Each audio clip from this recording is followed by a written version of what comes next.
So we'll start with Mr. Pepe. What motivated you? Well, obviously, I'm not a career politician. Obviously, I haven't spent years in government. For the last 30 or so years, I've been in independent business. I think, you folks probably know who I am, where I come from. So, last 26 years being married, raised a family, built my businesses in town. Probably 90% of my income and business comes from Carmel by the Sea, so we're fully invested there.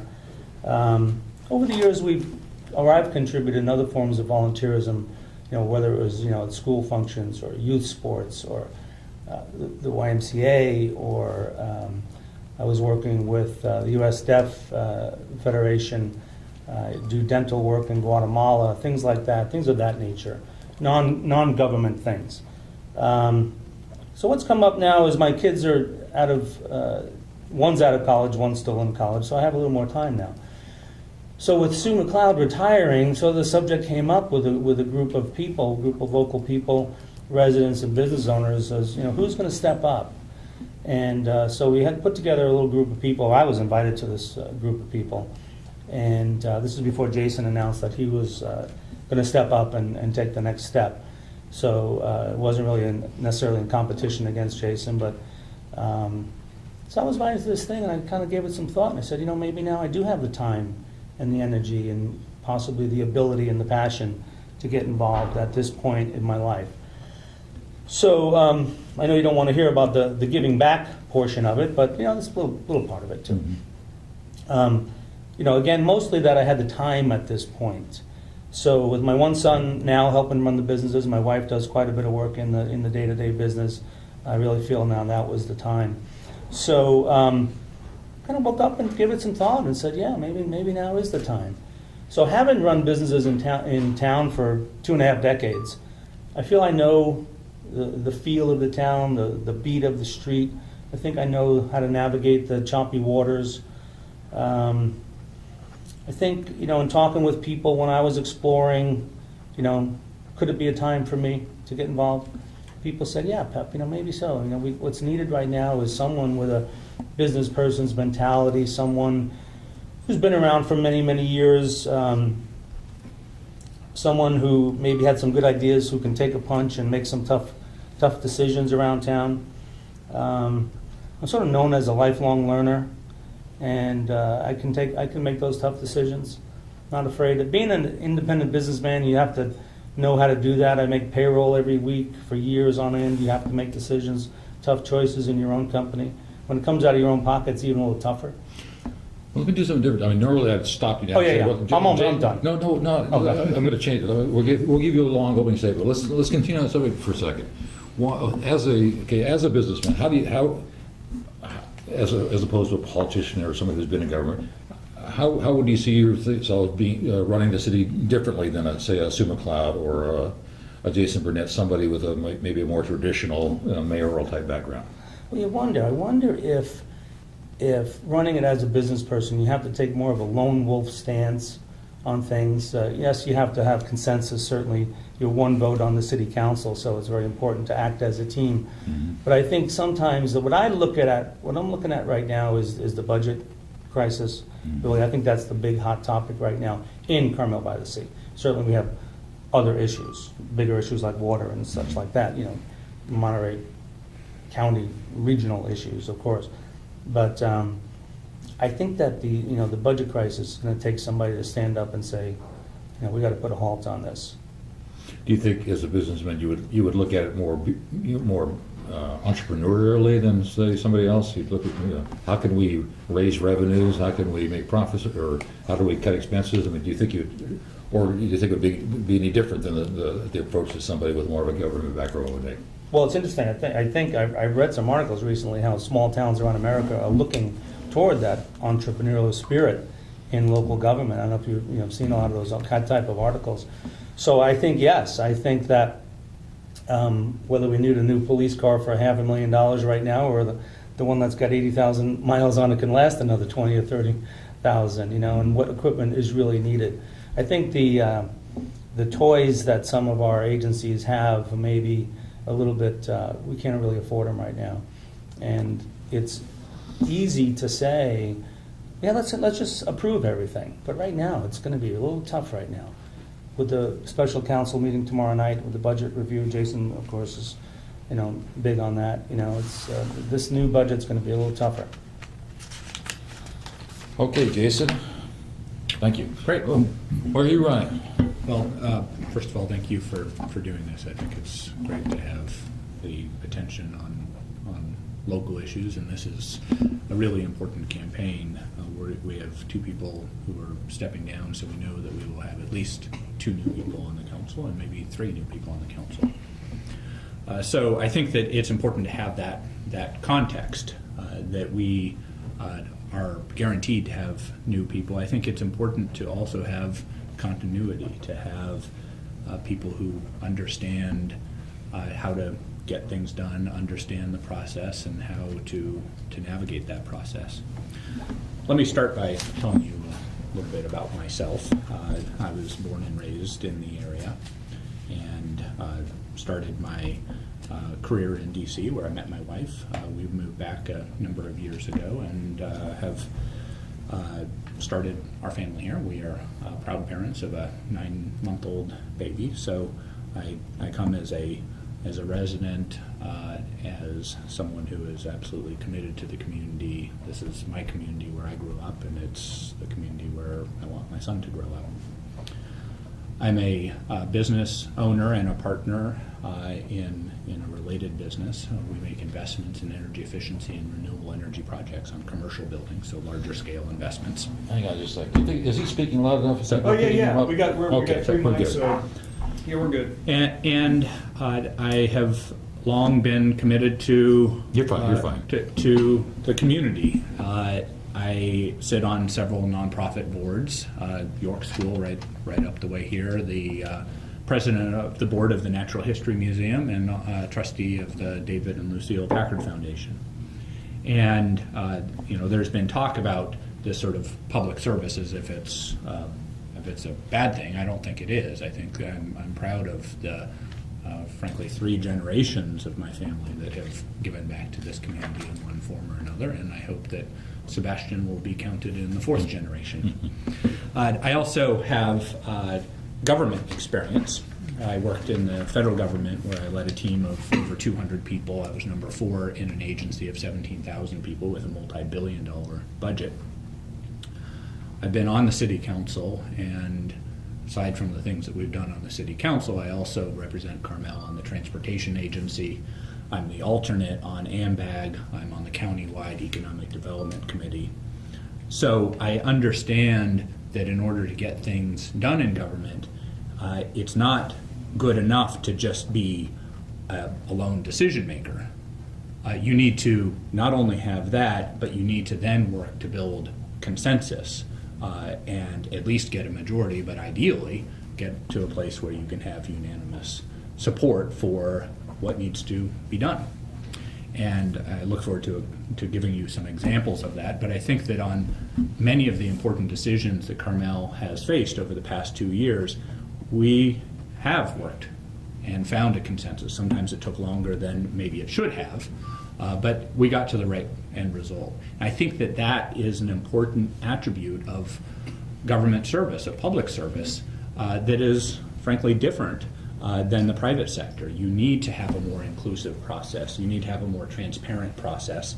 Ultimately, at the end of the day, you need to have the support of the community and the support of other elected officials in order to get anything done. Work to increase the fiscal responsibility over the last 2 years. When I came before you as a candidate for city council 2 years ago, I was the only candidate who was wanting to see a change in the CalPERS system, moving to a 2-tiered system. But when I got on the council, I worked with Ken Talmadge, who agreed that we needed to see a change, and we recommended a citizen committee, which Sue McLeod, to her high credit, appointed 5 people who were incredible financial minds, including headed by a Nobel Prize-winning economist, Bill Sharp, who lives right in town. And we were able to build a consensus around the idea that changes needed to be made. And we got to the place where not only was the full council behind doing it, the full community and all the employee groups were behind it. So we got the right end result without any labor issues, without it being dragged out. And as of April 15th, we will now have a two-tiered system, and we are working to then pay down the side fund, which I can explain more if you're interested in. So we've made progress on fiscal responsibility, we've made progress on transparency and inclusiveness and accountability. Having a new city administrator is a huge step forward, and I think that we made the right choice in bringing in Jason Stillwell, who is already an excellent city administrator, and I think will be for hopefully a long time to come. The other thing that a mayor needs to do is be able to hit the ground running on day one on issues such as water. We don't have time for a learning curve. We need to be ready to take action literally 1 week after being sworn in. Election is April 10th, swearing in is April 17th, and Cal-Am is submitting a plan to the Public Utility Commission on April 23rd. So we need to have a mayor who's going to be ready to engage on that plan before it's submitted and immediately after it's submitted. And I've been working with people throughout the peninsula and working with Cal-Am. Literally this morning, the head of Cal-Am gave me a call because he wanted to get a rundown on a meeting that I had with the deputy director of Cal EPA in Sacramento on Friday. So we need somebody who is already working towards solutions. We don't have time for further debate on those sorts of critical issues. I'll conclude with Great. that. What's your vision? What needs to be done in Carmel? What needs to be changed? Fixed? One thing, let me make one comment though on Jason's about public service. Jason, I think public service is so noble, and that's one of the reasons I'd like to join you and get involved at this point. So I don't know if somebody made a statement that acted like it's not a good thing, it is total misinterpretation. I think it's a wonderful thing. I'm all for it. So I just wanted to clear that. Great. Great. And if somehow that was, if I have ever said anything like that's not a good thing, it wasn't written or interpreted properly. I think it's absolutely fabulous. So I commend anybody who would do this job, and I know you've even said it. For $200 a month, I think that we should all be commended for throwing our hats in. Maybe you said you weren't, just that you weren't a politician, and that was. Yeah. It's just a different word. So anyway, so what do you fix? What needs fixing in Carmel? Well, I think in Carmel right now, with regards to Carmel by the Sea, the mile square, what we have going on right now is we are, we're at a point right now. I mean, if you look at Carmel as a town is like a business, and how do we run this thing? So, again, use the entrepreneurial spirit, use the businessman's approach. What we have right now is we have, in my calculation, and I'm there over 30 years, more vacancies in the business sector than ever before, with over 60 that we've counted, which really means we lost a lot of jobs, which puts a downward pressure on the housing market. There are more houses for sale, according to realtors that I've talked to, than ever before. That's a different factor too. We have an aging population. Some of the older folks are moving into assisted living. Some are passing away each week. God bless them. But there are more houses for sale. So we're losing revenues because of the businesses not there. We're losing jobs, and we're losing population. So we need to turn this around, and quick. And I think the way we do that, we need to establish an economic revitalization program. We need to put our heads together. I have a little bit of a plan, but I think that's the first thing. Second thing I think we need to do is look at new revenue sources. And of course, later on, we'll talk about controlling costs at City Hall also, which really means not at the building of City Hall, but the business of City Hall. But creating new revenue sources, and I have a little 4-step plan that I think I can raise about $3 million without anybody feeling any pain. But I think these plans need to be implemented ASAP. I don't disagree with Jason at all. It's not a lone wolf approach, although that's sort of the entrepreneurial spirit. I mean, we need to have consensus and get people on board with you, and certainly if you can get all 5 the mayor and the 4 council people voting the same way and the backing of the residents, I think that's really important. The more inclusive we are, the better we are as a community. Well, tell us about your 4-step plan to raise $3 million without Well, much I payment. think first of all, by the way, whatever I say is not coming just from me. I've talked to residents, business owners, and visitors. I think with the state lowering the sales tax a year ago or so from 8.25 to 7.25, I think we take that back. We had that 1% city tax, which gives us about 1.8 million. And even over this past weekend, since our last forums, I was running this idea by people. I'll try and talk a little quicker so it goes quicker, if you don't mind. Go ahead, Yeah. you're fine. And customers in my places don't even know what the tax is. I said, if we raised it $1, would you, $1 on 100 really, a penny on $1, would you even, they're like, what is the tax anyway? What? People don't even really pay attention to it, so I don't think it hurts anyone. With our over 2 million visitors a year to our town, I think that's where the bulk of it's gonna come from anyway, so I don't think our residents are gonna feel any pinch because of that. Short-term rental, I think we try and lift that ban. PG has raised over $200,000 by regulating the short-term rentals, and I think that's a good thing. There are going to be a few residents who are going to be against that, but I think as a whole, that most of the residents would rather have it regulated, so we know where the rentals are going rather than people just cheating on it, and the innkeepers are for it. Surprisingly. Innkeepers are for it? They're actually for it. Because Why? when I met with the innkeepers, and they said because people are cheating anyway, Mhm. and then they have to pay the TOT. So the innkeepers are paying the TOT when the homeowner is cheating. So for the most part, people are just saying, hey, at least it's a level playing field.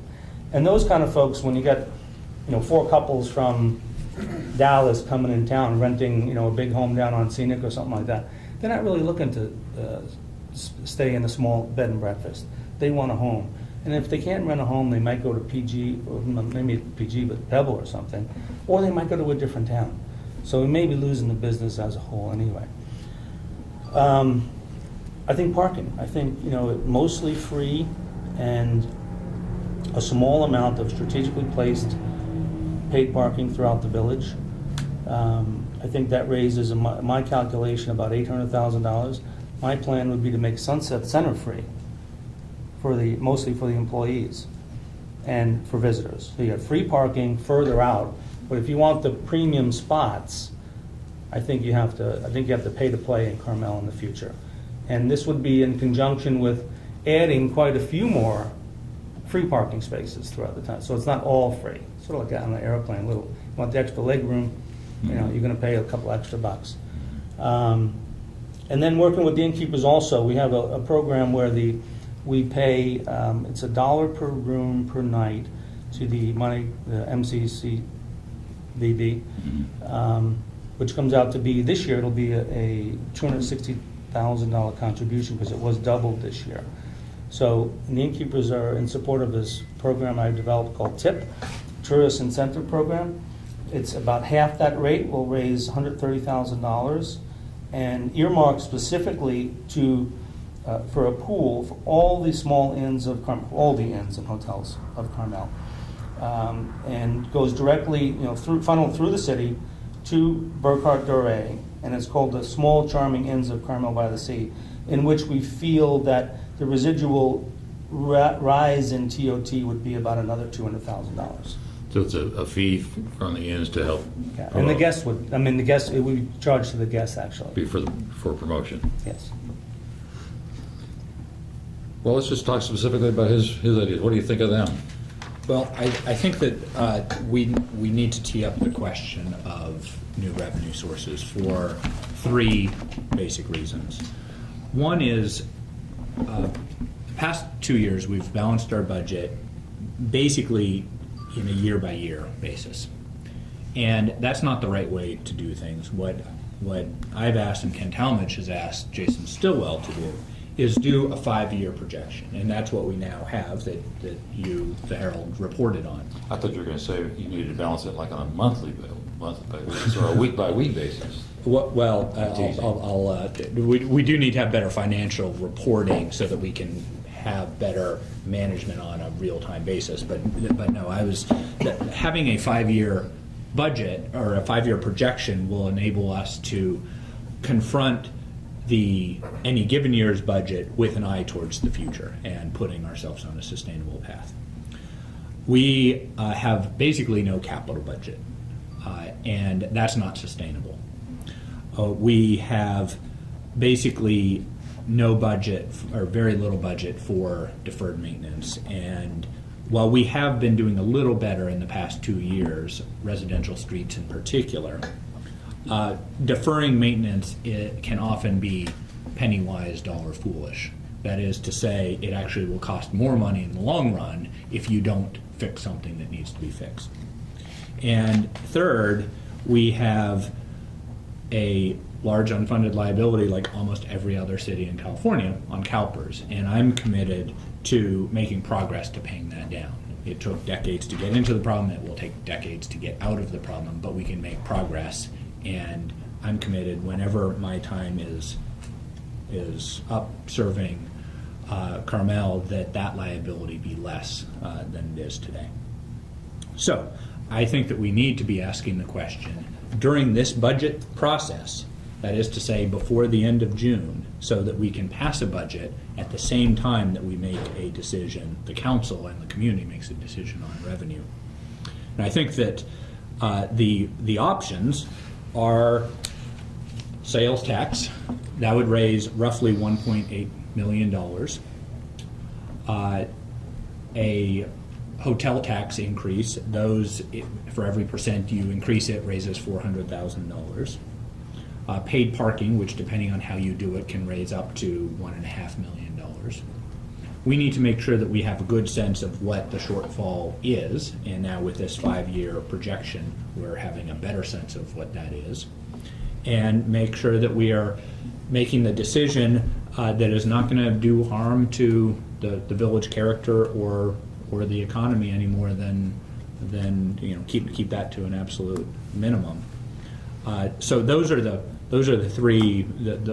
revenue sources that I think are of a magnitude so sales tax, hotel tax, and paid parking are of a magnitude that can address the sorts of fiscal challenges that we're facing. We discussed paid parking with the previous group, and Yeah. there's some problems like, where can you do it? Do you need coastal commission approval to put it along scenic? Right. How do you figure out where you can put it and where it works, where it doesn't work? Do you have to hire parking experts? What do you do? So I think of this as really an overall parking management system that we need. And paid parking may or may not be part of a parking management system, but I know that we need a parking management system. And I know that because half the people you talk to say that we have a parking problem, half the people say we don't have a parking problem. Well, if half the people are not coming to town as often as they might otherwise because they think there's a parking problem, then we have a parking problem. Perception becomes reality. So, what do you do?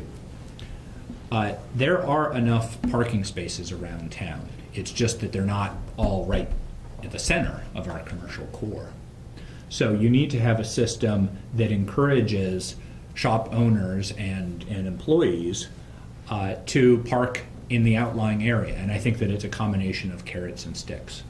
So I've put forward, and I'm happy to hear that you agree with this, that we should look at making Sunset Center, the North Lot, free parking for employees as a carrot, encouraging them, if you park outside of the commercial core, you don't have to move your car every 2 hours. You can go park there for a full 8+ hours, and it's a couple block walk. If we are able to just address the employee and business owner, that is estimated to be roughly 1/3 of the number of cars parked downtown. And if we reduced it even by half, if we reduced it from 30% to 15%, freeing up 15%, that would, I think, basically solve the parking issue. If you wanted to combine that also with a source of revenue, then I think it's there's other issues that you would layer on. But issues like not wanting to solve one problem in the downtown area, but then cause a parking problem in the surrounding residential area. So you really need to think about it as a system as a whole. Is there underground parking anywhere? Yes, the plaza has underground parking. How many are down there? Yeah. How many spaces is that? I don't know. It's 60, 75? No, not too many. I mean, Now, the owner. and under Nielsen's. yeah. So there's a couple. The owner of the Pine Inn had approached the city about doing some underground parking. Whatever happened to that? The city at that point I- said that it wasn't interested. But, You know, from what I understand, there's so many people against underground parking that I think it just sort of stalled. And even at Sunset Center, I mean, you could think about going down, you know, one underground, you know, one at the level where it is and one even raise it above. And you can still almost, with trees and hedges, you wouldn't even know it's there. There were some neighbors, this had come up a number of years ago, there were some neighbors in the surrounding area that, of course, don't want any construction during the time of the construction, and also might feel like it might be a little bit more of a volume issue there. But can I just throw something out on Sure. parking? I mean, just in case you win, you know, you can bring this forward more.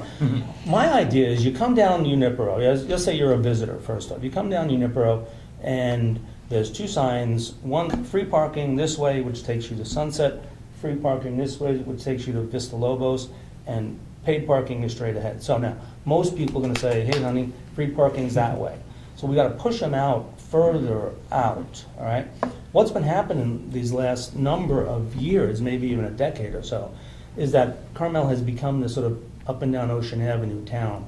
And the outside, not outside, even just a block and a half off Ocean, the little courtyards, that's where I'm getting all these vacancies. You can go into one little courtyard, there's 4 or 5 vacancies. So, and that also has to do with the lack of more overnight visitors. The day trippers never get to the courtyards. So we push them out there first and let them walk in. If you want to park in front of, you know, right on Ocean Avenue, maybe it is a few dollars. Now, in talking with residents and visitors, you have some spots where it's free 2-hour parking, and some folks, believe it or not, would rather say, you know what, if I can pay $5 and stay for 5 hours, I'd really prefer that. This way, my wife can go shopping, I can go down the beach, take a run, take a hike, do my thing, not have to worry about moving. So there really is a consensus. So the idea of having the option available. So when I said my calculation is closer to 800,000 rather than between $1 million and $2 million, it's a much more scaled down version. All right? And then the shopkeepers want to know that, you know, people can pull up and park. If Jason, you want to get a cup of coffee at the roasting company, you don't want to have to go to the meter. You know, so there has to be a number of more 30-minute spots. But I think it's a nice combination, and I think the residents would get behind that. I actually wanted to build off of one of the things that Rich is saying, which I think is you're taking a pragmatic approach to it, and I think that that's the right sort of way to be approaching this. Right now, we have, it's not really fair to say that we have free parking. We have 2 hours free, and then it gets really expensive because you get a ticket. And so people either get that ticket and it makes them angry, and we're angering our visitors, or they get up in the middle of lunch or stop in the middle of their shopping trip and run out to move their car. And that doesn't make sense either. So I think that we do need to modify how we're handling parking. And you know, I think that we need to have an overall system where we are encouraging people who want to park longer to go out into the outlying areas. And so I think, in fact, we're largely on the same page on this. Yeah, I think working together, actually, we can come up with some things. One more thing on parking with the employee parking. So when the metering or the enforcement stops at 6 o'clock and you're in a 2-hour zone, it really means, like, you know, I'm in the restaurant business. So a waiter who starts work at 4 o'clock, or a cook or a busboy, you know, they can park right in front of your store at 4 o'clock and not worry about a ticket. And that's where you really even maybe get a higher number of employee parking after that. And I think in Palo Alto, they enforce until 8 o'clock. So, and that's one of the reasons, if you enforce till later, then you push out the workers. Because it's really disheartening for, you know, for the guests to, like, Sure. you know, see a busboy putting on his, you know, shirt as he's parking the car. So, you know, it's problem enough. So there are some solutions out there. But I do think all in all, it is a way to build some revenues and everybody would be happy. And residents, of course, would park free. I think residents get a pass, and I think there's a way to have them not be impacted at all. I think maybe we should have this vote in Monterey instead of in Carmel, because we're the ones going to be affected. We're going to be paying all these things. So for the last several years, Carmel has been kind of a strange creature. It's sort of been it's been like maybe the only California city that's been a combination of city manager, strong mayor, government. It's really a city manager style government, but Sue ran was as close as you could come to being a strong mayor without actually being an official strong mayor. How do you see your style? Well, I see both of you guys not being real shy in dealing with the city administrator. I mean, would you be how do you see yourself as being how involved in the day-to-day dealings of the city, not just running the city council meetings? Start with Jason.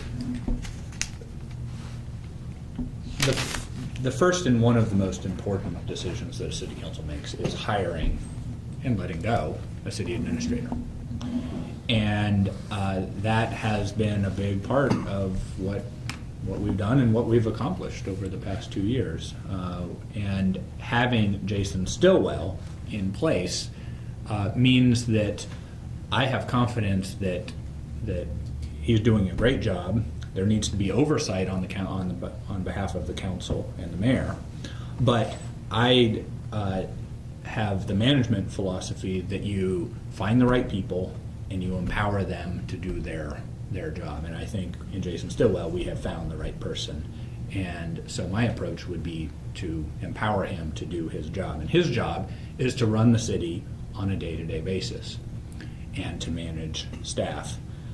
The council's job and the mayor's job is to set policy and be working on these larger issues, whether it's budget issues, whether it's grappling with parking management, whether it's working on village character and design guidelines and so forth. One of the big roles of the mayor is to work with the city administrator to set the agenda. And I don't mean just setting the agenda for each and every meeting, although that is an important role, but I mean setting the agenda in terms of the issues that we're going to tee up over the next 2 years. And how do we prioritize those so that we're really focusing, ultimately, staff time and limited resources on what matters most.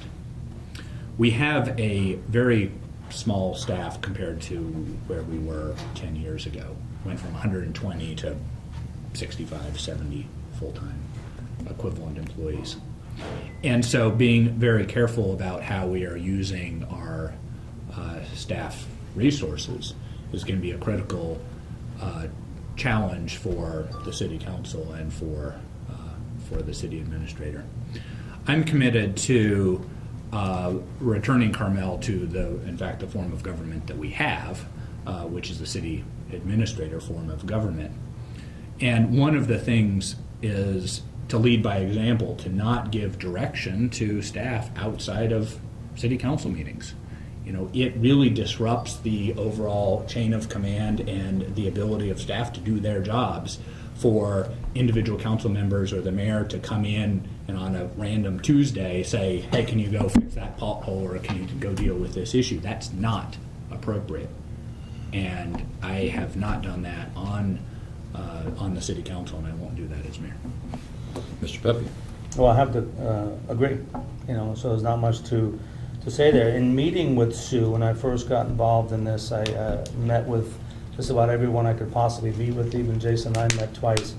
And, Sue even admitted to me, that she really ran it a little bit too day-to-day, minute-to-minute, moment-to-moment, changing light bulbs almost, if you will. And she said it really didn't need to be that way. It just that became her life, and it really, it was an encumbrance on her, and it really shouldn't be that way. So I agree. I think that the mayor, from what I've talked to, from most people, from Sue on down to, that the mayor is more of the ambassador of the town, the face of the town, has a way of setting some policies, some agenda items, and prioritizing, what could be. Of course, they're mostly suggestions to the city administrator. And, you have to get behind the staff, let the staff do their jobs. But also, I think the mayor needs to have some vision of what, and maybe know, where the town has come from, know its history really well. And I'm certainly learning more and more about the history. I've been here 30-something years. I've been here since the mid-'70s. But where this town really needs to go to in the future to sustain itself, without changing too much. I really don't like to use the word change at all. Maybe a slight evolution, because certainly something like parking would be an evolution. Underground parking might be an evolution. So, we can't really change our character, but it is important to know and feel who we are as a people. That's why I think one of the biggest attributes of Carmel is not what we are or where we are, but like who we are. We're really a band of interesting characters. But also would I have to agree with Jason, that the mayor, this probably shouldn't be a full-time job. There's definitely some big issues that we're faced with, and we're going to put in lots and lots of hours. But I think you can't overstep the boundaries also with the city administrator and the current staff. Well, this is more of an observation than a question, but, Carmel is this odd place because, in some ways, you would, an outsider who doesn't know anything about the history of Carmel might see it as being, kind of a Republican, rich people's enclave, doesn't want any strangers on the beach, et cetera. On the other hand, it's got those bohemian roots that allows it to have things like fires on the beach, dogs on the beach. I mean, it's a strange combination, so it's a wealthy enclave, but with this strange background. And how you juggle that, how you keep that sort of a mixed spirit alive, which is probably, it's probably a good thing for us. Cardiff by the Sea is, the other way. You're the other kind of namesake town. I mean, do you kind of feel it it has sort of a strange combination of commerce and counterculture? That's so well put, because even if you go, I don't know if you go to the south of France at all, Monte Carlo or Cap Ferrara, things like, down where we go to, these towns are beautiful, and you can almost eat off the streets in these towns because of the visitors. But yet the residents can't stand the visitors. So we almost exist because of the visitors. And even as yet, our infrastructure is in dire need of repair.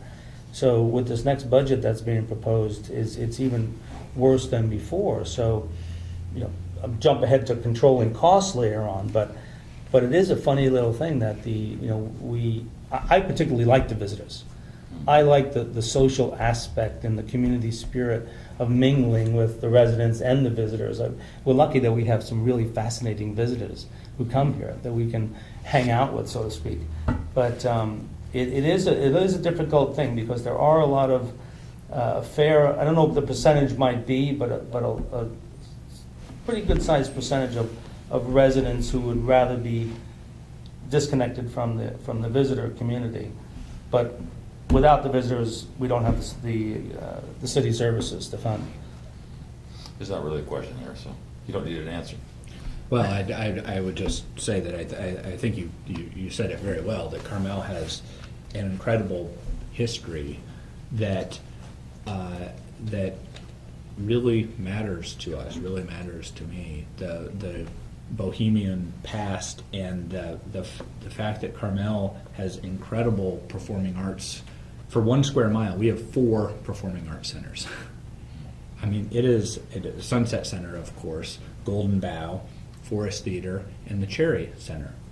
To have that, and we haven't lost it, and that's because the community continues to value it, whether it's at budget time and we're looking at giving a operating grant to Sunset Center and working on much needed capital improvements to Forest Theater, or whether it's people in their own charitable giving, or whether it's people deciding what to do on a Friday night and their choices to go and appreciate the arts that you couldn't find in a city 100 times larger than Carmel, but you can find here is really an amazing thing. It's a incredible blend of a small town with world-class art, performing art, and it's something that you can't find anywhere else in the world. I raise a question with Jason partially because it's kind of an unfair question in a way, but it's raised sometimes as a criticism. Oh, Jason's running because he wants to take Sam Farr's job. You're politically ambitious. You're gonna do this for 2 years, 4 years, then you're gonna run for assembly or whatever. How politically ambitious are you? Is this a stepping stone? Do you see this as a stepping stone? And give you a straight answer. Yeah. And then I'm going to ask you too about whether if I understand you're a candidate for appointment to the Coastal Commission next assembly if there's a change. Two-part question. Yeah, right. So I've absolutely loved serving on the city council for the past 2 years.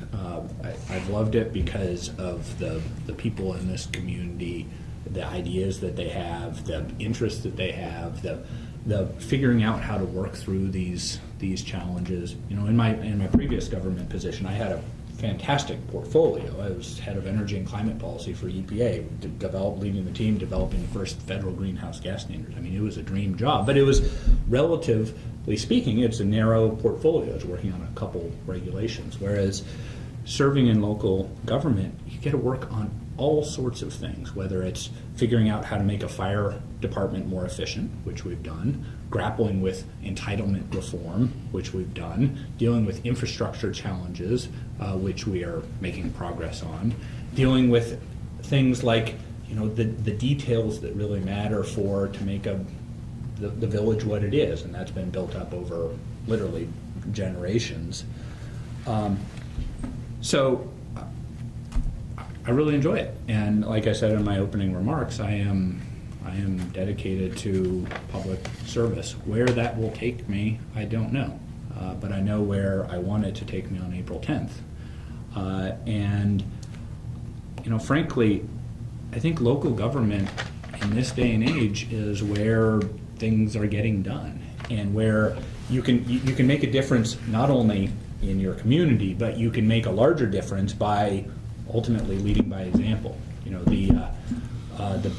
this is a trivial example, but the PG&E smart meter controversy was, you know, communities up and down PG&E service territory were dealing with it. And I worked out a compromise with PG&E to offer an opt-out before the Public Utility Commission had ruled. And we started out in the Carmel area. We then took it to Monterey Peninsula. I then asked them if they do it Monterey County wide, and they came back and said, we'll do it across our entire service territory. So you can do something. You can start in 1 square mile, and you can make a difference in a much larger area. And I don't think when you talk with people who are working in Sacramento or in DC, there's a lot of excitement about actually working on solutions. And No, Othello was all politics all the time. yeah, and I feel like we've delivered on solutions, and I'm optimistic that we'll be able to deliver on more in the next several years. Coastal Commission? You haven't been lobbying for Mark Stone's job? No, I talked with Mark just to understand. You know, I think it's great to have a good relationship with our coastal commissioner, and who I expect will be our new assembly member, to understand what that is. But I need to make sure that my focus is on serving my community. That's where the question was going. And so I need to make sure that before I would sign up for anything else, to make sure that I have the time, because my first priority is my family, and my next priority is serving the community that I was elected to serve. I understand your political ambitions. You want to be the Clint Eastwood, the new Clint Eastwood, right? I do. Yeah, the celebrity mayor. Well, I don't know about that. Do you have political ambitions necessarily. beyond? You know, I mean, you know, for some strange reason, people, you know, maybe have said that, and I think on our first press release a long, long time ago, you know, we tried to use that, but certainly to be compared in any way to Clint would be a 1,000 times overstatement. You know, he's the godfather of Carmel, and you know, there's nobody like Clint. By the way, I think whoever wins, I think we should have a Clint Eastwood Day in Carmel and have a parade for him, you know, and celebrate him, because we do need some celebrity back. mean, that's not an answer to your question. No. Ask me that question again, but, That's but right. I think that what Carmel is needed when we talk about, I wanted to throw in earlier too about, what the mayor could or should be of Carmel is almost the marketing director also.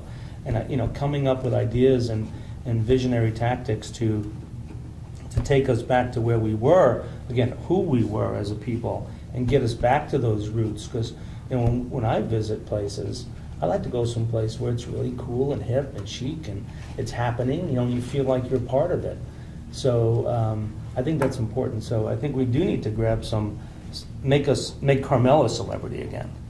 So not Rich Pepe, Now, I'm sorry, so what was the main question?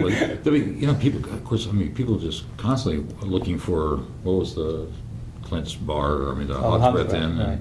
Right. People are constantly on the lookout for Clint Eastwood in Carmel, aren't they? Still. He's been sort of disassociated for years. Yeah, well, he's still down at the Mission Ranch, no doubt, outside the city limit, but, I was in there once when he walked through, and people were just going crazy. They were just going nuts. yeah, but he's a fantastic gentleman, and we should definitely all applaud him. What questions haven't I thought of? You covered it. What you guys? What should you have told? What should we have asked you that we didn't? We'll let you wrap it up so you can go to lunch. Maybe a question about water. Water. Let's see. Do you think we need some water? Sue's going to keep representing Carmel and the water. That's right. You would be with the mayor would be with the water committee, wouldn't he? Yeah, the newly formed JPA. What do you think's going to happen with? What do you think's going to happen with water first? Do you think it's just going to be whatever Carmel or whatever Callahan comes out with on April 23rd, or do you think there's still room for the community to have a real say here? I guess that's kind of the big question on the table. Yeah. Well, I think that we need to be making a difference before April 23rd because that is a critical date. Callahan will be putting forward a plan and working with Callahan to make sure that they know what will be acceptable to the community will help influence what they ultimately submit to the Public Utility Commission. So I've been doing that. I saw some of the problems in the overall oversight of the regional project a year and a half ago, and I was the only person on our city council to vote against the settlement agreement because of those issues.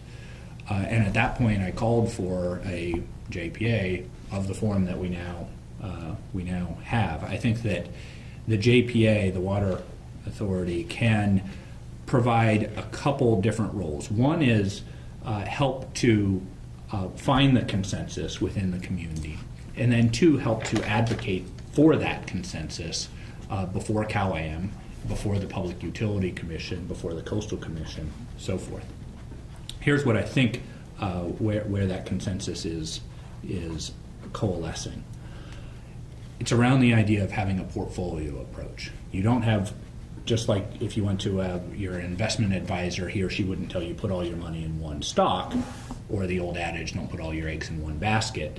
We don't want to risk, frankly, the peninsula's economy and well-being with a single project that could go sideways, as the regional project did. The three projects that I have been advocating: increased aquifer storage and recovery, that's pumping from the Carmel River during the wintertime flows and injecting it into the Seaside Basin below us here. Two, water recycling, that the Pollution Control Agency expanding their current water recycling project and making that water available for our use. And three, a good size desal project that would be sized according to the water that ASR and groundwater recycling would provide. And there's a meeting in January where all the different people working on water got together at Callahan's request, and I laid out this notion of having sizing the desal according to the projects that are actually, these other projects that are actually delivered. And Rob McLean, head of Callahan, went around the room asking people, do you agree with the sort of framework that Jason put out? To a person, everybody except for the one person representing Marina Coast. Everyone said, yes, we can get behind that. I think that that is what Cal-Am will be submitting to the Public Utility Commission on April 23rd. So when you ask how But can yeah. we be affecting Cal-Am, I think it's through that sort of leadership. But there was discussion at the mayor's JPA meeting last week of a resolution calling for greater than the replacement water, additional water for new development. Which It apparently didn't get approved, but it didn't get to a vote yet. Yeah, so my view of that is that it needs to be phased. The first phase needs to be replacement water, because the EIR, the CEQA challenges associated with water for growth, are going to slow down the process, and we can't slow down on replacing the water that we need by January 1st, 2017. But I also believe that we should have additional water. Carmel, for example, it restricts the sort of businesses that Rich and others can engage in, and that's not right. Water should not be used for that purpose.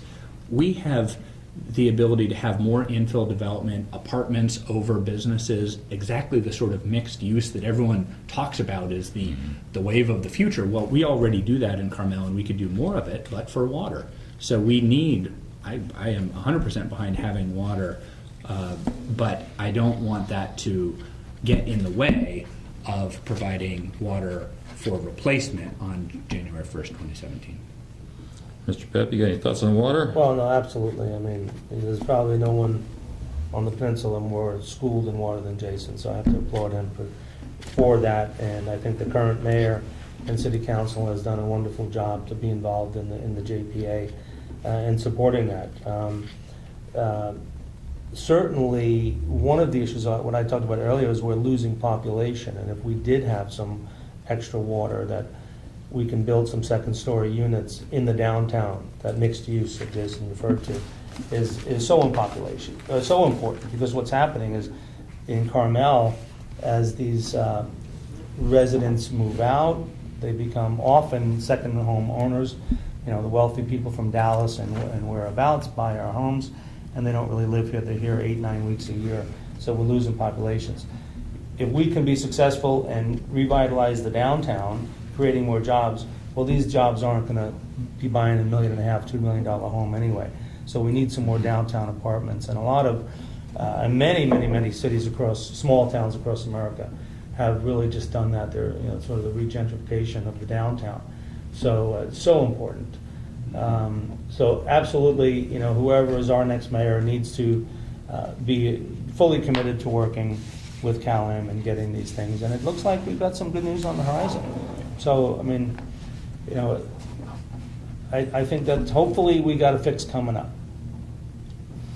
Well, we need to wrap it up. You don't have to go on with a long-winded campaign speech, but anything else you'd like to bring up that we didn't give you a chance to talk about? Well, the only thing I might say, just real quickly, we really didn't talk much about controlling costs at City Hall. I mean, don't necessarily need to be, but I just think, our next mayor is going to have to lead the charge and be a little bit more hard-nosed. When I looked at the budget proposal coming up here, there's a lot of costs in there, and they are prioritized. But there are a lot of things there that I think that we can really and will need to hold off on and make sure we put infrastructure first before we buy another police car, before we refurbish a couple of things. Now, police are doing fine.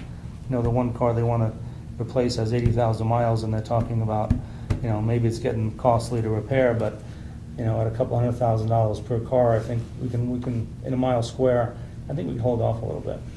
How much do they want for a fully equipped police car these days? Couple $100,000.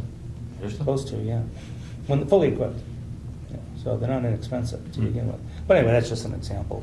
But there's a lot of things in that budget proposal that maybe need to hold off on, because I think when we talk about Carmel being a predominantly visitor revenue generator, we need to have a beautification program, and we can walk around and see the streets crumbling and the sidewalks falling apart, and we need to get back to what's important to Carmel and make that, like I said, when you come down into that town, you need to say, wow, honey, we've arrived somewhere. And I think that's really important. Secondly, I think we to look really closely at a hiring freeze and a salary cap freeze. I mean, I think this next budget proposes a $350,000 increase in wages and benefits just for next year alone. And I think that, some hard decisions are going to have to be made here. We may have to make do with less. Jason? Well, I appreciate Rich raising the issue of belt tightening because it's something that we've worked at, and it's something where more work needs to be done. Let me just give you an example of a big decision that we made recently. The merger with Monterey for fire services, something where we concluded that because of the nature of the modern fire department, which is not primarily putting out fires, it's emergency response of all sort, and really in the post 9/11 world, those men and women need to be trained to a degree that we couldn't imagine 2 decades ago. So being part of Monterey enables us to provide better training. It also enables us to provide on the order of $500,000 in cost savings over having a standalone department. It was tough for a number of our residents to accept that, but that's the sort of tough decision that we need to be prepared to make. I've been looking at whether we can find some cost savings in our police department, in this case not by merging with somebody else, but by looking at whether we can cover a larger area than a 1 square mile. We have roughly a $3 million police budget, and the cost per square mile, $300,000. $3 million. If we could service an area twice as large, 3 times as large, which I think we probably could with basically the same budget. You mean like under a county contract? Whether it's an arrangement with the county or something of that sort. So we are Community service district or exactly community service district. There has been some talk about annexation of, say, Carmel Point. I mean, there's a couple different things that we can be looking at. Ultimately, the goal is to use our government services in the most efficient way that we can while still maintaining the excellence in service. Let me just touch a second on that last point. I don't think that people come to Carmel. I don't think that people live in Carmel